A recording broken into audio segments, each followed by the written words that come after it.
लोग बातें करते हैं कि अभी छोटी बहन की शादी हुई तो लोग चाहते हैं कि बड़ी बहन की भी शादी हो जाए। वो अपने यहाँ तो ये होता है कि अगर छोटी की होगी तो बड़ी की क्यों नहीं हुई है, 100% सवाल सबसे बड़ा। बट मैं कभी उनसे बात नहीं करता और मैं कभी डिस्कस भी नहीं करता, क्योंकि को लगेगा कि उनको एक बेस्ट लड़का मिल गया है, लगेगा कि अब मैं श्योर हूँ शादी की, तो I think she will take her decision. कहीं मिला नहीं लड़का। बातचीत ये हो रही कि अरे निपुण को बड़ी खतरनाक सांस मिली है। नहीं, जो उन्हें अचीव किया लाइफ में as an actor, as a human, as a businessman, as an entrepreneur, whatever you say, full package जो उन्हें अचीव किया, जब तक मैं वो अचीव ना करूं एज अ म्यूजिशियन, मेरे लिए वो गोल वहां तक नहीं पहुंचा है। किसको मतलब ये मान लेते कि इसने ये मुकाम हासिल कर लिया। मान लीजिए अगर एक्टिंग में एसआर के म्यूजिक में यहाँ तक पहुंचना है, किसी ने नहीं किया मेरे हिसाब से। मतलब बहुत महंगे सिंगर बनना है आपको। एक और आदमी से बहुत इंस्पायर होता हूँ, महेंद्र सिंह धोनी, और मेरी उनसे काफ़ी मुलाकात हुई है, उनके साथ काफ़ी वक्त भी बिताने मिला है। आप इंसान के बारे में सब कुछ भूल जाओगे कि उन्होंने कितने शॉट्स मारे, उन्होंने कितना खेला, बट अगर आप किसी से मिले और वो इंसान याद है कि वो इंसान मेरे साथ ऐसा था, उसने मुझे इतने प्यार से ट्रीट किया, बिल्कुल, वो आप कभी नहीं भूलते।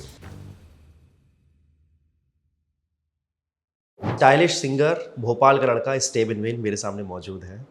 भोपाल से हो आप, मेरी भी भोपाल से जुड़ी हुई याद है। 2.5 साल मैं भी भोपाल रहा हूँ, एमपी से हूँ। वाह, क्या बात है। कितना याद आ रहा है भोपाल आपको? काफ़ी याद आता है, हर वक्त याद आता है। सारी रूट्स वहीं से जुड़ी हुई हैं, शहर से बहुत प्यार मिला है और सब कुछ वहीं से शुरुआत की, वहीं पैदा हुआ हूँ, वहीं बड़ा हुआ हूँ, स्कूलिंग कॉलेज वहीं से हुआ है, तो कभी भूल तो नहीं सकता ना भोपाल, वही बात है। बॉम्बे में जितना आप जब जैसे कभी घूमते फिरते होंगे, आपने बताया अभी मुझे ऑफ कैमरा कि आप मीरा रोड कभी इधर कभी उधर आप रहे हो। बॉम्बे इतना कंजेस्टेड है, इतनी भीड़ है। भोपाल कितना खुला है, इस चीज़ को लेकर आप मिस तो करते होंगे?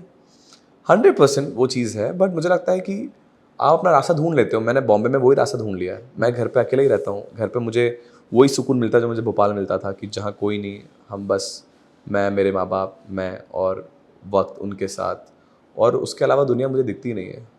दुनिया के आसपास सब चीज़ें चलती रहेगी, भीड़ भाड़ में, भीड़ तो मेरे आसपास हमेशा रहती है, मैं हमेशा लाइव परफॉर्मेंस करता हूँ, मेरे इधर उधर लोग होते हैं, बट मुझे लगता है कि उन सबसे दूर एक अलग ज़िंदगी जो आप ढूंढते हो, जो आपका एक सेल्फ टाइम होता है, पीस टाइम होता है, वो तो आपको आपके घर पे मिलता है। तो माँ बाप जहाँ है, मुझे लगता है वो आपका घर है। तो मेरे लिए तो माँ बाप जहाँ मेरे साथ है वो मेरे लिए घर है। तो आज माँ बाप यहाँ है तो मेरे लिए यहाँ घर।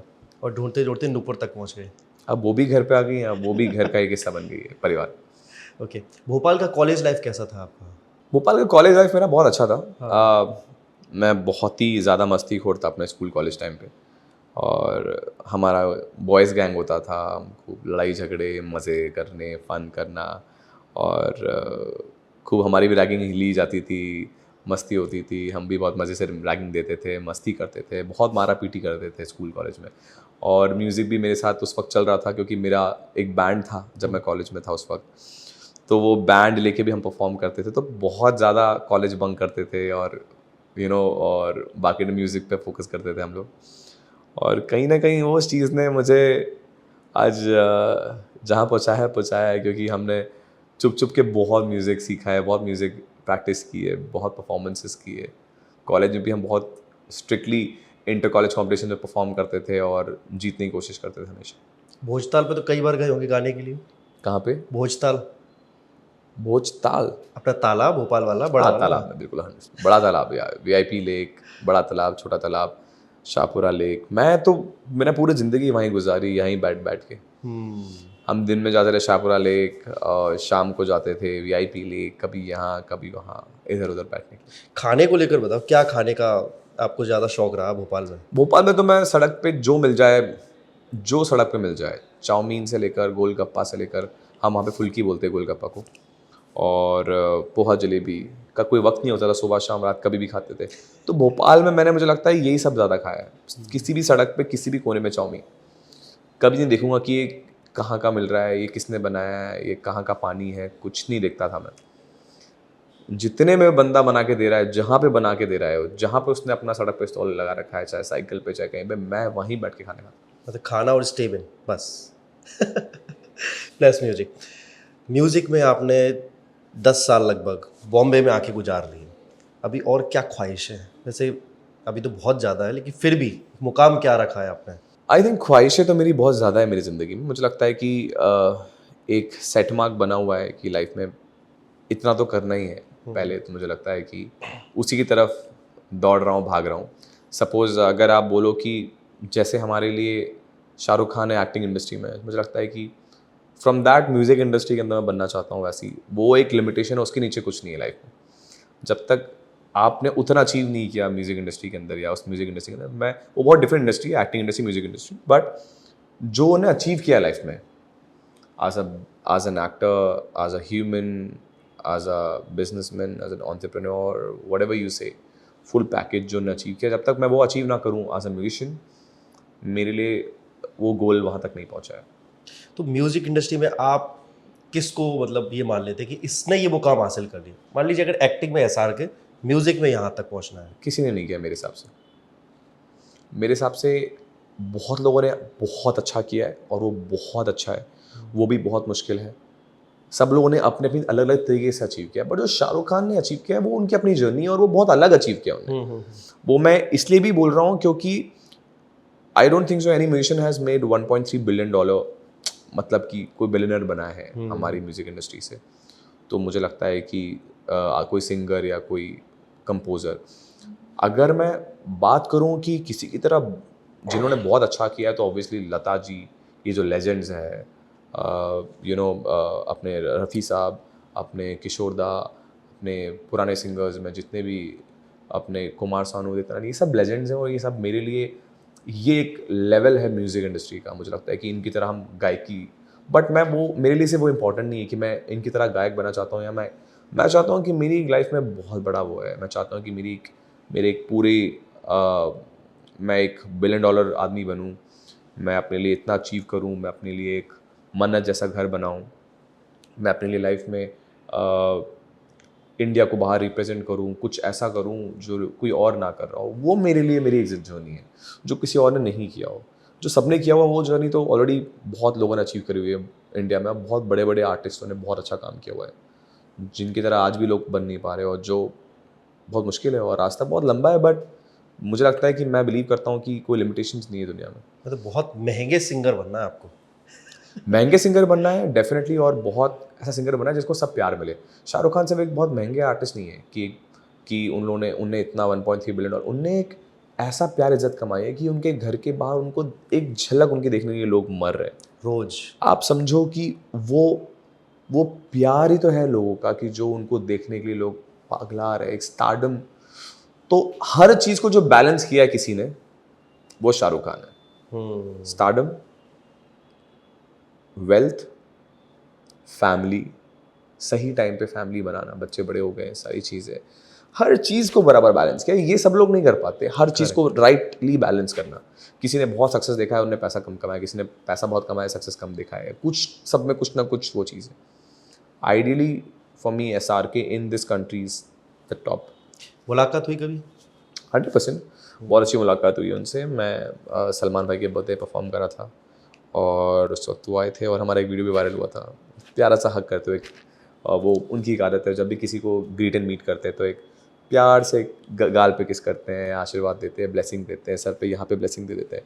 वो उनकी एक आदत है। Is done that. And probably उसके दूसरी बार भी जब मुलाकात की तो उन्हें इसी तरीके से ग्रीट किया, प्यारा सा एक बच्चे की तरह एक आशीर्वाद देते हुए यहाँ पे किस किया फोरहेड पे। तो he is like that, he is amazing. और ये एक हम्बलनेस भी उनके अंदर। तो मुझे लगता है कि मैं बहुत चीज़ों से इंस्पायर होता हूँ उनसे। It's I am telling you ना कि सक्सेस फॉर मी और दैट एंड लेवल और game, the top game is not just, it's not one definition कि भाई ये पैसा या फिर ये पॉपुलैरिटी। नहीं, एवरीथिंग इन वन, वो बहुत ज़रूरी है, वो बहुत कम लोग अचीव कर पाते हैं। अच्छा, पॉपुलैरिटी के साथ अभी आपने बैलेंस की बात की। कई दफ़ा लोग पॉपुलर हो जाते हैं, पैसा आ जाता है, अच्छा खासा नाम कमा लेते हैं, लेकिन फिर उसको है ना बैलेंस नहीं कर पाते। धीरे धीरे करके उनके अंदर एक घमंड, काम के प्रति थोड़ा एक आलसपन, लोगों के साथ एक गलत बिहेवियर। कैमरे के सामने तो ठीक है, लेकिन उसके बाद क्रू मेंबर्स के साथ ख़राब बिहेवियर। ये सारी चीज़ें कैसे बैलेंस कर रहे हो आप? क्योंकि आपको एकदम से जब रिकग्निशन मिला तो ये बड़ा मुश्किल हो जाता है उसको संभालना। मुझे ऐसा लगता है कि मैं बहुत लकी रहा हूँ कि मैं बहुत अच्छे लोगों के बीच में मुझे उठने बैठने को मौका मिलता है। और मैं उन लोगों से यही सीखता हूँ कि हम्बलनेस, ग्रैटिट्यूड और यही सब कुछ है। ये चीज़ आपको लॉन्गर टाइम तक याद दिलाएगी। मैं एक और आदमी से बहुत इंस्पायर होता हूँ, महेंद्र सिंह धोनी। और मेरी उनसे काफ़ी मुलाकात हुई है, उनके साथ काफ़ी वक्त भी बिताने मिला है मुझे। आप इंसान के बारे में सब कुछ भूल जाओगे कि उन्होंने कितने शॉट्स मारे, उन्होंने कितना खेला, बट अगर आप किसी से मिले और आपको वो इंसान याद है कि वो इंसान मेरे साथ ऐसा था, उसने मुझे इतने प्यार से ट्रीट किया, बिल्कुल। वो आप कभी नहीं भूलते हो। आप सब कुछ भूल जाओगे एक बार कि यार उसने इतने बॉल पे इतने रन बनाए थे, या ये था, वो था, ये था, इतनी मूवी करी। आप उनका आपके साथ कैसी मीटिंग थी, आपके साथ उनका व्यवहार कैसा था, वो आप कभी नहीं भूलोगे। बता ही दीजिए क्या क्या बातें हुई। I think Mahendra Singh Dhoni has always inspired me. वो हमेशा इंस्पिरेशन देते हैं मुझे, और जब भी मुलाकात करो हम हमेशा कपल कॉन्वर्जेशंस, मतलब हस्बैंड वाइफ जोक्स मारते हैं, मस्ती करते हैं, अच्छा। कैसे करने चाहिए, गाने वानों के बारे में भी। उन्होंने मुझे गाना सजेस्ट किया था, ये तूने क्या किया, जावेद साहब का, और उसके बाद से वो गाना मैंने उसके बाद से गाना शुरू किया था शोज़ पे। तो उन्हीं ने मुझे रिकमेंड किया था कि गाना मुझे बहुत पसंद है, एक बार मिली गाना। और हमारे काफ़ी कॉमन फ्रेंड्स हैं, तो हम ऐसे बार बार हम फंक्शंस में साथ में जाती हैं, तो कभी ऐसी बैठक होती है तो मैं गाने गा देता हूँ, तो उन्हीं की वजह से मैंने वो गाना उठाया। तो काफ़ी इंस्पिरेशन मिलती है इनसे यार। अभी भी आप देखोगे यार, जहाँ पर आप इंटरव्यू ले रहे हैं इसके ऊपर महेंद्र सिंह धोनी का ही घर है। अच्छा, पड़ोसी बन गए मतलब। वो हाँ, बट वो अभी यहाँ रहते नहीं है, रांची में ज़्यादा रहते हैं। बट कभी ना कभी तो आते होंगे, मुलाकात, देखना जुलना। मुलाकात उनसे वैसे भी होती रहती है। वो बहुत ही हम्बल आदमी है, मुझे लगता है एक्सेप्शनली अमेजिंग आर्टिस्ट उनकी तरह कोई नहीं है। वैसे ही मुझे लगता है कि मैं शाहरुख खान से बहुत इंस्पिरेशन लेता हूँ, और मुझे लगता है कि ये चीज़ें मैं याद रखता हूँ लोगों के बारे में। मैं चाहता हूँ कि एक वक्त ऐसा आएगा कि चलो आपने इतने गाने गा दिए, बट लोग आपकी अच्छाई के लिए आपको याद रखेंगे, बाकी सब लोग भूल जाएंगे। जब आदमी ये समझ लेता है ना, तो आदमी एक हम्बल रह के, ग्रैटिट्यूड रख कर, अच्छे से ही लोगों के साथ व्यवहार रखता है। तो आपका जो मुझे लगता है जो कहते हैं ना मुकाम एकदम, जैसे कि अगर मैं अमेरिकन किसी सिंगर का बोलूँ, जैसे टेलर स्विफ्ट हो गया या और बहुत सारे नाम हैं, शकीरा हो गया, यहाँ तक कि फीफा वर्ल्ड कप भी अगर स्टार्ट हो तो मेजबानी में सबसे पहला गीत हमारा है, ये स्टेवन का मुझे लगता है ख्वाब है। 100%, वाई नॉट। जैसा मैंने आपको बोला कि द फ्यूचर, मैं चाहता हूँ कि मैं इंटरनेशनल कोलैब्स करूँ, जो बहुत ही कम सिंगर्स ने किए हैं हमारे इंडिया में। और मुझे दिखता है कि बड़े बड़े कोलैब्स जो भी कर रहे हैं, दिलजीत ने किए हैं, बीच में अभी और भी आर्टिस्ट कर रहे हैं। दिलजीत ने काफ़ी अच्छे अच्छे कोलैबोरेशंस किए हैं, और अरिजीत ने किया। तो मुझे लगता है कि और भी बहुत बीच में पहले के ज़माने में एक कौन के साथ किसी ने कोलैब किया था, और भी लोग के साथ कोलैब किया। तो आई थिंक ये एक मुझे लगता है स्पेस है, जो बहुत बड़ा स्पेस है, जहाँ पे इंटरनेशनल कोलैबोरेशन हो सकते हैं। इंडिया को बड़े लेवल पर रिप्रेजेंट किया जा सकता है, बहुत सारे ग्रामीज अवार्ड जीता जा सकता है, या और कुछ बड़ा स्केल में कुछ किया जा सकता है। I mean there is a scope, why not. तो उसके लिए कोशिश बनी रहनी चाहिए हमेशा, और करेंगे, वाई नॉट। पहले इंडिया में पॉपुलर हो जाए, पहले टारगेट तो वही है अभी, पहले उसके बाद वहाँ। जैसे कि लता जी, बहुत मतलब उनके बारे में क्या कहें, मतलब एक किताब, पूरी किताब लिख जाती है बड़े आसानी से, और उनके दुनिया भर में गीत करोड़ों सुनने वाले हैं। लेकिन एक जो होता है ना कि अगर वो विश्व में कहीं जा रही हैं तो उनको हर जगह उनको, जैसे शकीरा वगैरह, ये सब बहुत ज़्यादा लोग फेमस हो चुके हैं। तो आपको क्या लगता है कि क्या ये भाषा आड़े आ रही है? आपका ये प्लान है, आपका तो नाम भी थोड़ा अंग्रेजी वाला है, तो आपका प्लान तो होगा कि अंग्रेजी में गीत गाऊं, यार- जिससे मैं वहाँ की ऑडियंस को भी कवर कर सकूं। यार ऐसा तो नहीं होता, क्योंकि दिलजीत भी जो गाने गा रहा है, इसका मतलब वो गाता तो हिंदी पंजाबी है, दूसरा आर्टिस्ट इंग्लिश गा रहा है। तो ऐसा नहीं है कि भाषा का प्रॉब्लम है, क्योंकि कोलैबोरेशन सक्सेसफुल हो रहे हैं। हाँ।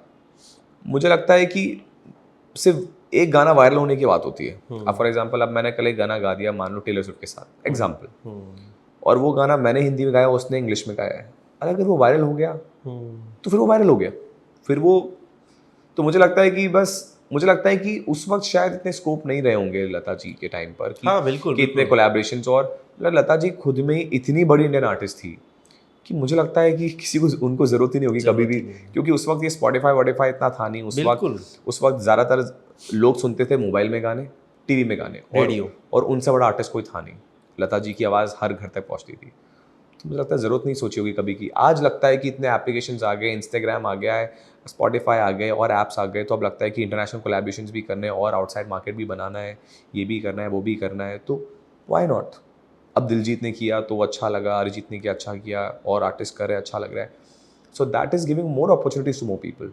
जैसे अभी हनी सिंह ने राखी विश्वकर्मा के साथ वो गाना आया था भोजपुरी के साथ, इस करते तरीके रहने चाहिए ऐसे कोलैबोरेशन। मैंने भी एक कोलैबोरेशन किया था जसलीन के साथ, हाँ। जसलीन रॉयल के साथ। वो बहुत अलग जोने गाने गाती, मैं बहुत वो अलग गाना जोने तो गाने रिकॉर्ड गाता हूँ। तोड़ गया था। और वो गाना सरप्राइजिंगली कुछ 50 दिन तक नंबर 1 था इंडिया में स्पॉटिफाई पे, और यूट्यूब पे आज उसके इतने मिलियन ऑफ व्यूज़ है। वो गाना इतने हर सिटी पे नंबर 1 था। तो मुझे लगता है कि ऐसे ही होता है यार, you need to keep experimenting, keep learning, keep collaborating with different artist, इसी का मज़ा है।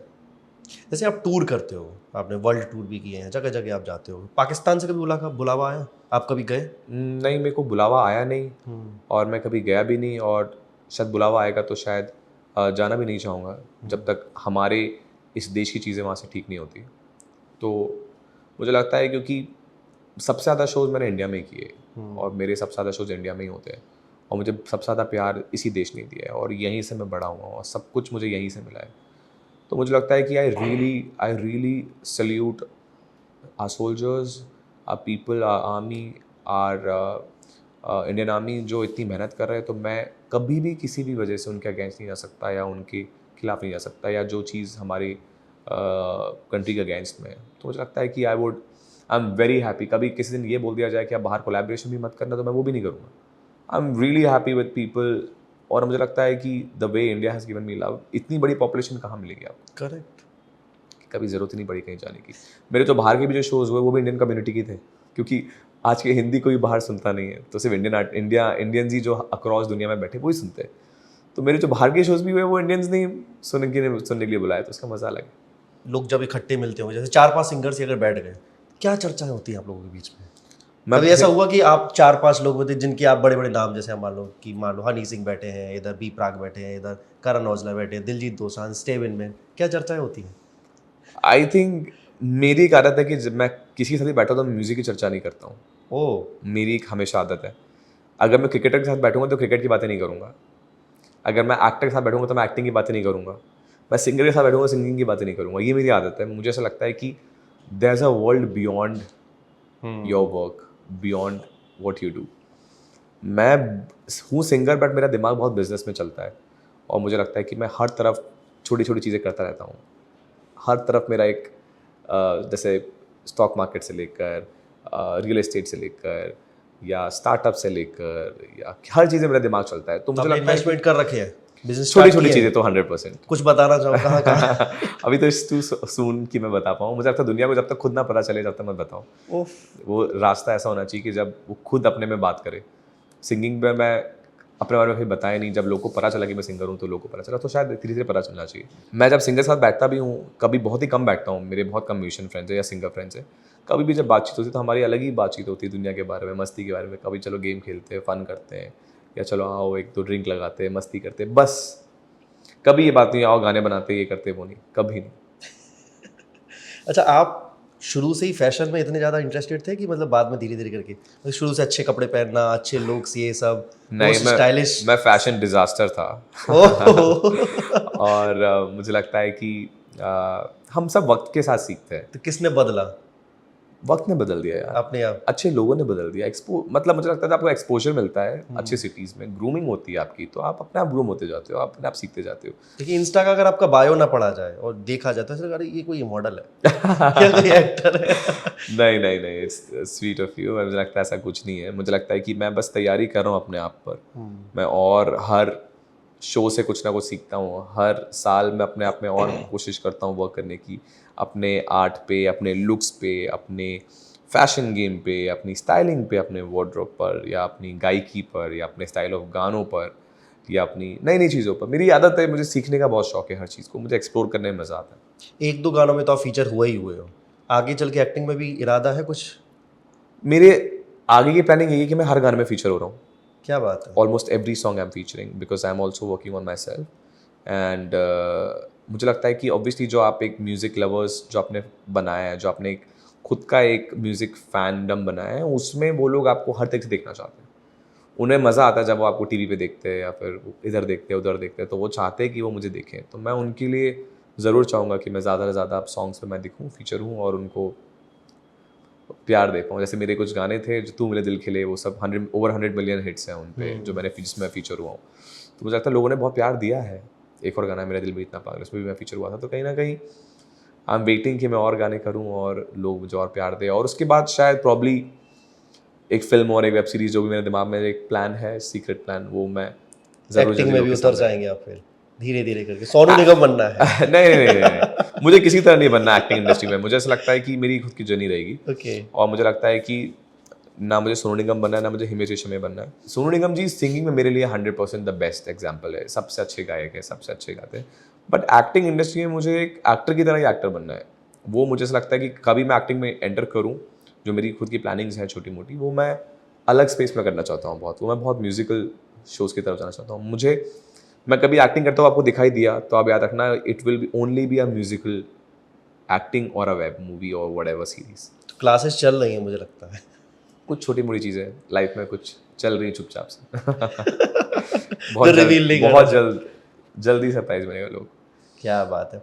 ये बता दीजिए, शादी वगैरह हुई, आप 2 स्टेट्स मिल गए कहा जाए तो एक तरीके से, है ना? एक्चुअली 2 स्टेट्स ही, मैं केरला से हूँ, वो नॉर्थ अपने पंजाब। पंजाब, दिल्ली पंजाब। कितनी खिदमत होती है आपकी, कितनी खुशामद होती है जब आप जाते हो दामाद बन के पंजाबी फैमिली में? एक उन लोगों का जो एक तरीका होता है पंजाबी का बहुत अलग, एक खाने पीने का, ये मज़ा आता है, वो फिर वो छोले भटूरे यही सब स्टाइल उनके यहाँ हाँ। सब लगता है। एक एक्सटेंडेड फैमिली, एक नई फैमिली से मिलने में मज़ा आता है, वो बहुत ध्यान रखते हैं और मैं उनको काफ़ी सालों से जानता भी हूँ। मतलब 2020 से मैं नुपुर की फैमिली को जानता हूँ। तो कैसे? हम 2020 से बड़े अच्छे दोस्त रहे हैं और हम एक दूसरे की लॉकडाउन में भी, और हम ज़्यादा लोगों से मिलते नहीं थे, ना उसकी ज़्यादा दोस्त थे ना मेरे ज़्यादा दोस्त थे, तो हम लोग आपस में एक दूसरे से काफ़ी मिलते थे। और कृति भी मेरे लिए मेरी बहन की तरह ही थी, और she is like a sister, like a friend. तो उनसे भी मेरी अच्छी बॉन्डिंग थी हमेशा से, उनके माँ बाप के साथ भी अच्छी बॉन्डिंग रही है। और तो हम साथ में बहुत इन्जॉय करते थे, कभी डिनर लिए चले गए, कभी एक आध वेकेशन करके साथ में आ गए। तो ये हमारा अच्छा बॉन्डिंग रही है फैमिली के बीच में। तो खूब, वो बड़े प्यारे लोग हैं और बहुत प्यार करते हैं। 5-6 साल का प्यार फिर बाद में शादी में तब्दील हो गया। हाँ, मतलब फ्रेंडशिप रही है हमारी ज़्यादा, और हम आज भी बेस्ट फ्रेंड्स की तरह ही हैं, और डेफिनेटली बस वैसे। अच्छा, शादी से पहले बड़े सवाल होते होंगे, स्टीवन कब शादी करेगा, कब शादी करेगा? अब वो लोग क्या कह रहे हैं, शादी हो गई, अब अब वो एकदम सवाल से, पूछ नहीं है रहे। ना? वो सवाल आना बंद हो गया, क्योंकि उससे पहले तो यही सवाल पूछते थे लोग। अब वो सवाल आना बंद हो गया है। अब अच्छा है, लोगों को नई चीज़ों के बारे में बात करने का मौका मिलेगा, मेरे म्यूज़िक के, मेरे करियर के बारे में। अच्छा। आगे के और क्या प्लान्स हैं इसके अलावा? कुछ आगे की ऐसा कुछ प्लान्स तो नया बस आने ये है वाला कि है? जैसे कि मैंने बोला था कि अभी मैंने आउट ऑफ 100 अपनी ज़िंदगी में अभी सिर्फ 5 अचीव किया है। मतलब ऑन द स्केल ऑफ 100 अभी सिर्फ 5% अचीव किया है। तो इसी साल से सब प्लानिंग शुरू करी हुई है लाइफ में। तो बहुत एग्रेसिवली गाने रिलीज़ करने हैं, एग्रेसिवली लोगों को प्यार देना है, लोगों के लिए बहुत कंटेंट निकालना है। बहुत सारे गाने लोगों के लिए आ रहे हैं, बहुत सारे फिल्म सॉन्ग्स आ ही रहे हैं। अभी एक फिल्म गाना आया है, अभी एक और आने वाला है। तो ये सब वरुण के साथ। अभी वरुण धवन का जो गाना आया था, लोगों ने सुना, अभी तेरा हो जाऊं, अभी वो जस्ट अभी रिलीज़ हुआ है फिल्म के अंदर, अभी फिल्म लगी हुई थिएटर में। उसके बाद अभी सलमान भाई का भी जो फिल्म आ रही है मातृभूमि, इसका टाइटल ट्रैक मेरी आवाज़ में है। तो अभी बहुत सारे ऐसे बहुत गाने फिल्म के भी हैं, और खूब सारे सिंगल्स हैं, खूब सारे कोलैबोरेशंस हैं। और अगर जितने ज़्यादा गाने हिट होंगे, मैं उतने इंटरनेशनल कोलैब्स अनाउंस करूँगा। अभी कुछ टाइम पहले आपको दुबई का भी कुछ प्रोग्राम हुआ था, सलमान खान वाला। हाँ जी, वो क्या था? ये हमारा था कतर में। हाँ। ये सलमान भाई एक टूर करते दबंग टूर। तो ये दबंग टूर में सारे एक्टर्स थे और मैं एक सिंगर था उनके साथ, एक्टर्स और डांसर्स के बीच में। तो सलमान भाई थे कुछ उसमें। बताइए कोई इंटरेस्टिंग किस्सा। आई थिंक भाई के साथ किस्सा यही होता है कि सबसे ज़्यादा मज़ा भाई के साथ, उनके साथ रात भर जगने में मज़ा आता है। हाँ। मुझे लगता है कि हमेशा भाई के साथ सबसे बढ़िया चीज़ आपके उनके सारे दोस्त यही बताएंगे कि जब आप भाई के साथ अगर आप काम करते हो, तो भाई के, हम अपने शो के बाद भाई के रूम में जाते थे, भाई के साथ सुबह 5 साढ़े 5 तक भाई के रूम में बैठते थे। तो सोने नहीं देते, वो बातें करो बैठ के। नहीं, वो नहीं सोने नहीं देते, वो तो जगते हैं और उनके साथ सबको जगने का मन करता है। सलमान खान के साथ आपको वक्त बिताने का मौका मिल रहा है, आप छोड़ोगे? मैं आपको बोलता हूँ सुबह 5 बजे तक छोड़ो, मैं आपको बोलूँगा मैं सुबह 9 बजे तक उनके साथ टाइम स्पेंड करने का मौका मिलेगा, आप उनको सोने नहीं दोगे। तो वो वाली फीलिंग है भाई के आसपास से। भाई नहीं जगाते सबको पकड़ पड़ के मेरे साथ बैठो, सबको भाई के साथ वक्त बिताना है। और भाई जगते हैं, भाई को लेट नींद आती है, तो भाई करते क्या हो आप लोग? बातचीत करते हो, कुछ गेम खेलते हो, बहुत मजे करते हैं। पीना खाना टाइप का सलमान चलता भाई होगा? को जो लोग देखते हैं कि सलमान भाई बहुत गुस्से वाले हैं, या फिर सबको लगता है कि भाई का मूड तो खराब ही रहता होगा। भाई का इतना अच्छा ह्यूमर है ना, जो भाई से दरवाज़ों के अंदर मिलते हैं उन्हें मालूम है कि भाई का एक अलग नेचर है, बहुत फ़नी ह्यूमर है, बहुत मस्ती करते हैं, मज़ेदार इंसान है। और मुझे लगता है कि उनके साथ बोर नहीं हो सकते आप, किसी न किसी के मज़े लेते हैं, और तो वो मज़ा भी आता है, उनके आसपास वालों को बहुत फन होता है। तो ऐसी एक रात नहीं है जो मैंने उनके साथ बिताई और मुझे मज़ा नहीं आया उनके साथ कभी। मैं तो सबसे पहले ये सोचता हूँ कि मैं जिधर हूँ और वहाँ भाई है, तो मैं भाई के रूम में चले जाता हूँ। अच्छा, एक रील बड़ी वायरल हुई थी आपके, आपकी एक स्पॉटिंग वाला। इस वीडियो के पीछे की कुछ सच्चाई बताइए, क्या था? लोग ये कह रहे थे कि कुछ, ये देखिए,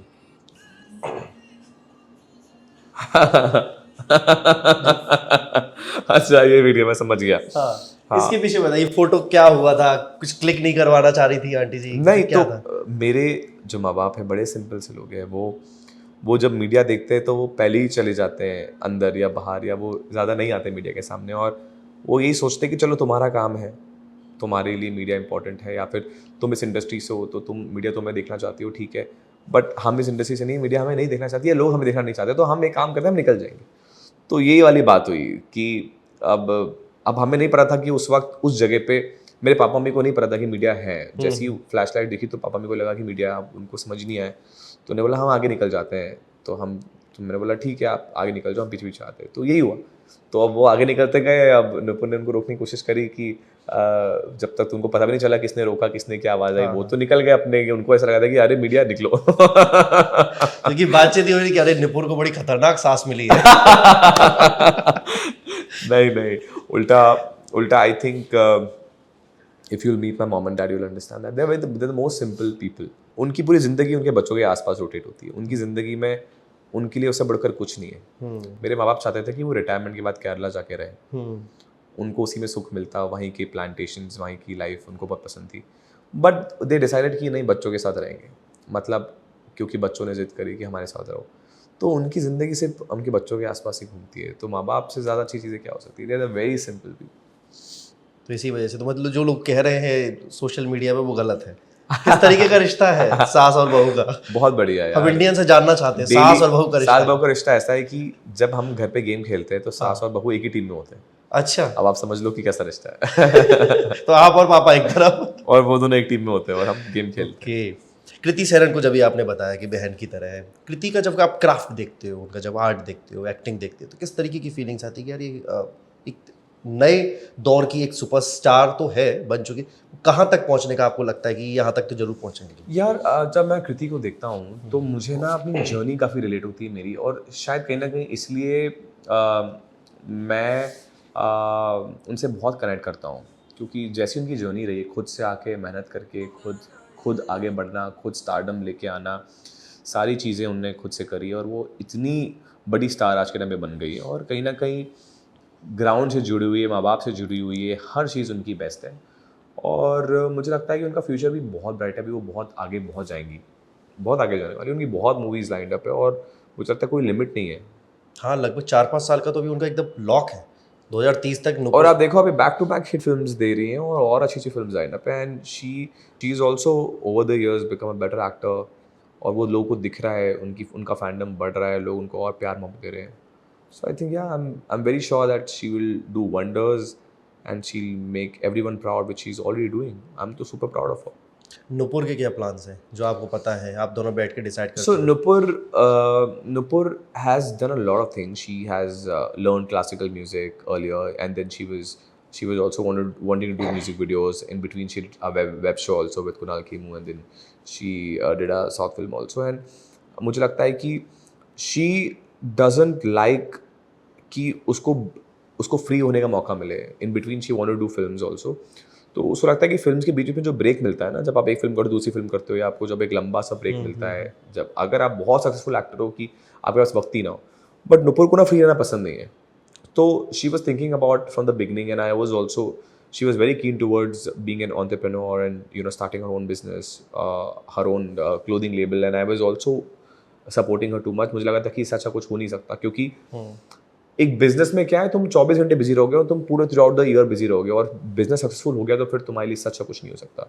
सो I always had this interest for her कि that she should take her career ahead in some business, and I am glad that she is putting lot of interest and putting a lot of effort in taking her brand ahead, and I am very sure that this would do big in future. Kunal Khemu का आपने जिक्र किया, कौन सा web show? इन्होंने एक web show किया था साथ में दोनों ने, I think popcorn. Okay, popcorn की बात चल रही है। आपने इतने सारे गाने गाए, बहुत सारे एक्टर्स के ऊपर वो फीचर किया गया, आप क्या लगता है कि आपकी आवाज़ सबसे ज़्यादा सुइटेबल इस एक्टर के ऊपर लगी? आई थिंक तो गाना हिट होने पे रहता है। जैसे मैं सबसे बड़े गाने जो हिट हुए हैं एक्टरों पे, वो है सिद्धार्थ मल्होत्रा पे थोड़ा थोड़ा प्यार, विजय देवरकोंडा पे साहिबा, दीवाने हम नहीं होते ऑन इमरान हाशमी। तो मुझे ऐसा लगता है कि क्योंकि ये गाने ज़्यादा हिट हुए, मैंने गाए तो और भी लोगों के लिए, राजकुमार राव के लिए गाया है, और शाहिद के लिए भी एक गाना गाया है। और मुझे लगता है कि वरुण धवन पे भी अभी रिसेंट जो गाना आया तेरा हो जाऊँ, वरुण पे मुझे लगता है कि मेरी आवाज़ काफ़ी सूट होती है और मुझे लगता है कि probably I would want to sing more songs on him. And कुछ ऐसे एक्टर जिन पे नहीं गाया है, रणबीर कपूर के लिए मैं डेफिनेटली गाना चाहता हूँ। मुझे लगता है कि रणबीर एंड इमरान हाशमी के लिए मैं और गाने गाना चाहता हूँ। क्या बात है, दोनों ज़्यादा रोमांटिक इस वजह से? कहीं ना कहीं मुझे लगता है कि म्यूजिक वीडियोस सॉन्ग्स के साथ इनका रिलेशनशिप बहुत स्ट्रांग है, इनका हर गाना हिट। कृति के बारे में पूछना चाहूँ, शादी की कुछ बातचीत चलती है आप लोगों के बीच में जब आप फैमिली पूरी बैठती है तो? कृति का काम में ही बिजी है कि थोड़ा? नहीं चलती, कभी कभार लोग पूछते भी हैं, लोग बातें करते हैं, क्योंकि अभी छोटी बहन की शादी हुई तो लोग चाहते हैं कि बड़ी बहन की भी शादी हो जाए। वो अपने यहाँ तो ये होता है कि अगर छोटी की हो गई तो बड़ी की क्यों नहीं हुई है, सवाल सबसे बड़ा। बट मैं कभी उनसे बात नहीं करता और मैं कभी डिस्कस भी नहीं करता और मैं लोगों को भी काम डाउन कर देता हूँ। उस वक्त मैं उनके साथ ज़्यादा उनके साथ खड़ा हो जाता हूँ इस वक्त इस मामले में, कि मुझे लगता है कि मुझे ऐसा लगता है कि she is doing exceptionally good in her career. मुझे लगता है कि एक लड़की छोटे शहर से आके अपने लिए अच्छा करते और बड़ा कर खुद के दम पर, मुझे लगता है कि ये खुद में ही इतनी बड़ी बात है कि गिव हर ओन टाइम। मुझे लगता है कि जब तक उनको खुद को फीलिंग नहीं आए कि मेरे लिए मेरी शादी का वक्त आ गया या मेरे लिए मेरा बेस्ट टाइम आ गया, मुझे लगता है कि उनको वो टाइम और उनको वो फ्रीडम मिलनी चाहिए। और आज के टाइम पे तो वैसे भी सबको फ्रीडम मिलनी चाहिए और आपको लगता है कि when the best time. And मुझे लगता है जब कृति को लगेगा कि उनको एक बेस्ट लड़का मिल गया है और उन्हें लगेगा कि अब मैं श्योर हूँ शादी के लिए, तो I think she will take her decision. कहीं मिला नहीं लड़का? लोग तो मिल जाते हैं, लोग तो मिल जाते हैं, चलो कोई आपको मिल भी गया मान लो, हाँ हाँ हाँ। How are you so sure कि आपकी से शादी होने वाली है जब तक आपको वो फीलिंग ना आए। तो मुझे लगता है कि सबको वो वक्त मिल जाए तो बहुत अच्छी बात है कि आपको अंदर से फीलिंग है कि हाँ यार, यहाँ मुझे लगता है कि I would want to invest और I would want to get married to this person. Sure हो जाओ तब शादी करो तो 100% सबके लिए मैं यही बोलना चाहता हूँ। आज जब तक आपको श्योरिटी नहीं मिले, क्यों भाग के शादी करनी है, क्यों करना है या क्यों ज़बरदस्ती करना है? आपको जब लगता है वक्त मना सही के। है, आराम से करो, कोई दिक्कत नहीं है। कोई जल्दी ज़िंदगी भागी नहीं जा रही है। जब आपको लगता है कि दिस द बेस्ट टाइम, चाहे वो 20 साल हो, 18 साल हो या 30 साल हो या 35 साल या 40 साल हो, कोई लिमिट नहीं है इसकी। कहने को तो नुपुर से तो लगभग 7-8 साल या 9 साल का फर्क है ना बीच में? नहीं, दोनों बहनों में 4 साल का फर्क। 4 साल का फर्क है। तो जीजा साली का रिश्ता आपका है, किस तरीके की मजाक मस्ती होती है जो हमारे इंडियन कल्चर में होती है? जीजा साली जब मिलते हैं तो बातचीत अलग चलती है। बिल्कुल, बहुत मस्ती होती है। Kriti also is a very funny person and Nupur is very funny as well. दोनों बहुत मस्ती करते हैं। हम जब साथ में होते हैं तो हम लोग सब एक गैंग में होते हैं। हाँ। लाइक कि मुझे लगता है कि हमें और दोस्तों की ज़रूरत नहीं पड़ती। हम लोग ही आपस में इतने काफ़ी होते हैं कि हम लोग जहाँ जाते हैं मज़े करते हैं, चिल करते हैं और बहुत डांस करते हैं साथ में, बहुत मस्ती करते हैं। सबको खाना खाने में इंटरेस्ट है, सबको पार्टी करने में इंटरेस्ट है, सबको घूमने फिरने में इंटरेस्ट है, सबको मज़ा आता है। तो एक बॉन्डिंग बन चुकी है वैसे ही, तो हम लोग साथ में बहुत इन्जॉय करते हैं। क्या बात है। आखिरी सवाल, कपड़े डिजाइन कौन करता है? आप खुद कर रहे हो, खुद खरीदने जाते हो, वक्त मिलता है तो? पहले मैं बहुत ज़्यादा लग्जरी शॉपिंग या फिर लग्जरी क्लोथिंग में इंटरेस्ट था मुझे। मैं सारे ब्रांड, जितने भी ब्रांड दुनिया में दिखते थे मुझे, मैं सबसे शॉपिंग करता था और मुझे बहुत इंटरेस्ट था इन सब चीज़ों में। अब मैंने वो सब बंद कर दिए, probably in the last 1.5 years और 2 years, अब या 1.5 साल से। अब मैं क्या करता हूँ कि खुद ही के ही इंडियन डिज़ाइनर्स को ढूंढता हूँ और उनसे अपने क्लोथिंग कपड़े बनाता हूँ। क्या बात है। अच्छा, मनीष मल्होत्रा का कपड़ा पहनने के बाद कैसा लगता है, कैसा फील आता है? मनीष ऐसा के लगता है कि कपड़े, बस अब तो हो गए, अब तो हम पहुंच गए हवा में? मुझे ऐसा लगता है कि Manish is the best designer, also the best human.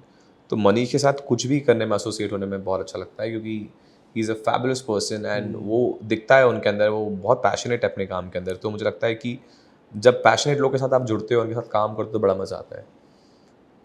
So I think during my wedding I was wearing his outfit and I was so happy that Manish made my outfit, क्योंकि वो इतना अच्छा लग रहा था and I was very sure कि वो मनीष बनाएगा तो अच्छा ही लगेगा। He's too good, he's the best।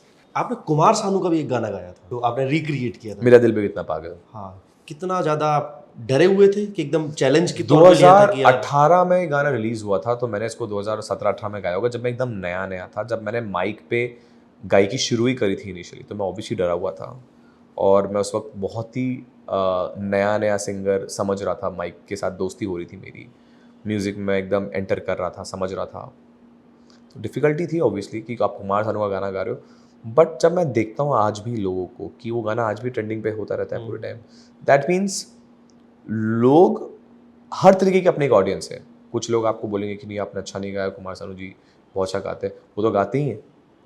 आप अपनी अदाएँ क्या डाल रहे हो वो चीज़ इंपॉर्टेंट है, और कहीं ना कहीं लोगों का अभी भी उसके अंदर कुछ अपनी मेरी अदाएँ मिलती है, तो शायद इसलिए लोगों को गाना पसंद है। आपकी आवाज़ किससे कंपैरिजन करने की कोशिश की गई? आपको लगता है कभी कभी कि यार इनकी आवाज़ इस जैसी मिल रही है या इस जैसी मिल रही है? यार आई थिंक लोग तो हमेशा कुछ ना कुछ कंपेयर करेंगे कि इसकी तरह दिखते हो, इसकी तरह गाते हो, इसकी तरह पहनते हो, इसकी तरह दिखते चलते हो, तो इसकी नहीं तरह हो, आप अलग ही दिखते हो। पता नहीं, मतलब लोगों के अंदर ना कुछ तो हमेशा ही होता है। हाँ हाँ हाँ।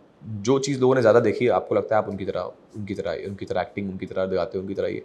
सो कहीं ना कहीं कुछ कंपैरिजन्स तो होते ही रहते हैं। मुझे लगता है कि it's part of your work, and मुझे लगता है कि आपको फ़र्क नहीं पड़ना चाहिए। जैसे मुझे फ़र्क पड़ता नहीं है, मुझे कोई कुछ बोलता भी है तो मैं तो हंसते खेलते एंजॉय कर लेता हूँ। मुझे लगता है कि इट्स ओके। क्योंकि कई दफ़ा कहा कि जुबिन नौटियाल की तरह इनकी आवाज़ है। मेरी आवाज़, हाँ। आई थिंक ये तो मैंने कभी सुना ही नहीं आज तक कि मेरी आवाज़ जुबिन नौटियाल की तरह है। जुबिन तो और मेरी आवाज़ बहुत ही अलग है। Zubin is a beautiful singer. उनकी आवाज़ तो मुझे लगता है बड़ी सॉफ्ट सी प्यारी सी आवाज़ है, और अलग ही ठहराव है उनकी आवाज़ में। बहुत अच्छा गाना गाते हैं वो। बट हम दोनों की आवाज़ बहुत अलग है। मेरी काफ़ी ब्राइट और I think heavy tone voice है, तो मुझे लगता है मेरी उनसे तो काफ़ी हट की आवाज़ है। बट अगर किसी ने कहा हो तो उनको उनको पता नहीं कैसे लगा हो, बट ठीक है। चलिए बहुत बहुत धन्यवाद स्टेवन, आपसे बातचीत करके बहुत अच्छा लगा। Thank you thank you so very much, much. Thank you. Pleasure.